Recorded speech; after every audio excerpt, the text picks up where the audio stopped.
Hunted paintings, অভিশপ্ত ছবির রহস্য। একটা পুরনো জমিদার বাড়ি, চারপাশে জঙ্গলের ঘন ছায়া, আর দূর থেকে ভেসে আসা কাকের ডাক।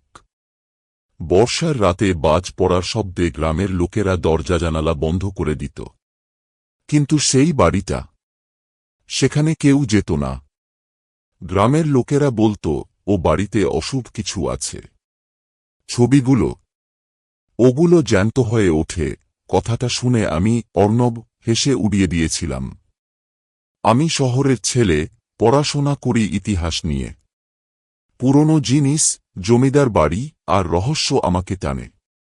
তাই যখন শুনলাম যে এই গ্রামে একটা পরিত্যক্ত জমিদার বাড়িতে কিছু অদ্ভুত পেইন্টিং আছে, আমি ঠিক করলাম দেখতে যাব। আমার সঙ্গে ছিল আমার বন্ধু রাহুল। ও বলেছিল, তুই পাগল না, ওখানে লোকে যায় না। কিন্তু আমি জেদ ধরলাম। বাড়িটায় পৌঁছতে সন্ধ্যা হয়ে গেল। দরজার কড়া ভাঙা, জানালার কাচ ঝুলছে, আর ভেতরে ধুলোর স্তর জমে আছে। আমরা একটা বড় হল ঘরে ঢুকলাম। দেয়ালে ঝুলছে 5টা বড় বড় পেইন্টিং। প্রতিটা ছবিতে এক একটা ভয়ঙ্কর মূর্তি, কালো চোখ, ধারালো দাঁত, আর হাতে অদ্ভুত অস্ত্র। ছবিগুলো এমনভাবে আঁকা যে মনে হয় ওরা আমাদের দিকে তাকিয়ে আছে। এগুলো কি? রাহুল ফিস করে বলল। আমি বললাম, শিল্প।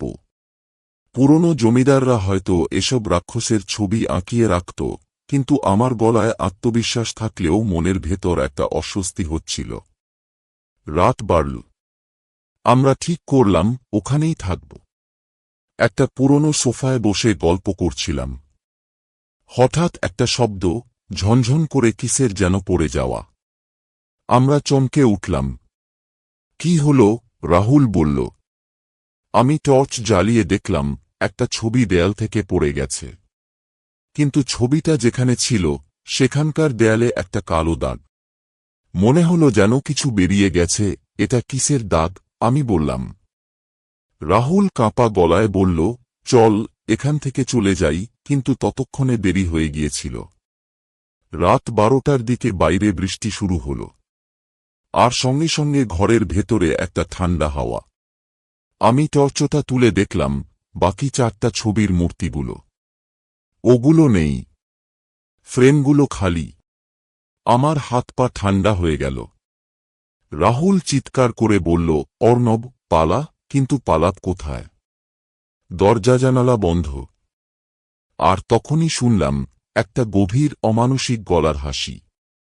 আমি পিছনে ফিরে দেখলাম একটা কালো ছায়া।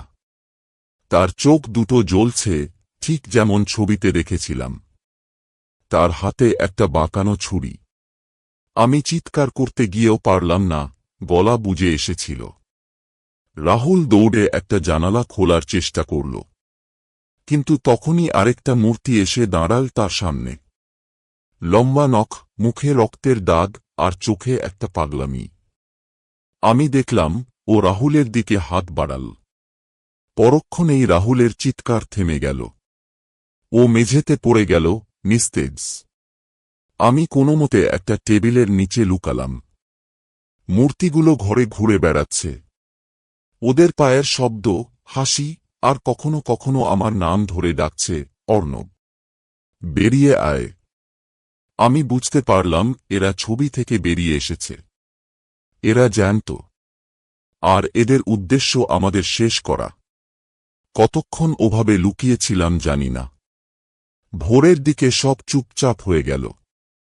আমি বেরিয়ে দেখলাম রাহুল নেই। শুধু মেঝেতে একটা রক্তের দাগ। আর ছবিগুলো, ওগুলো আবার ফ্রেমে ফিরে গেছে। কিন্তু একটা ছবিতে নতুন মূর্তি, রাহুলের মুখ, কালো চোখ আর হাসি নিয়ে। আমি কোনোমতে বাড়ি থেকে বেরিয়ে গ্রামে ফিরলাম। লোকেরা আমাকে দেখে চমকে গেল।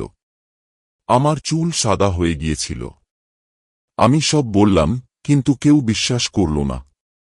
শুধু একজন বুড়ো বলল, ও বাড়ির জমিদার ছিল, অন্ধকারের পূজারী। ও ছবিগুলোতে প্রাণ দিয়েছিল।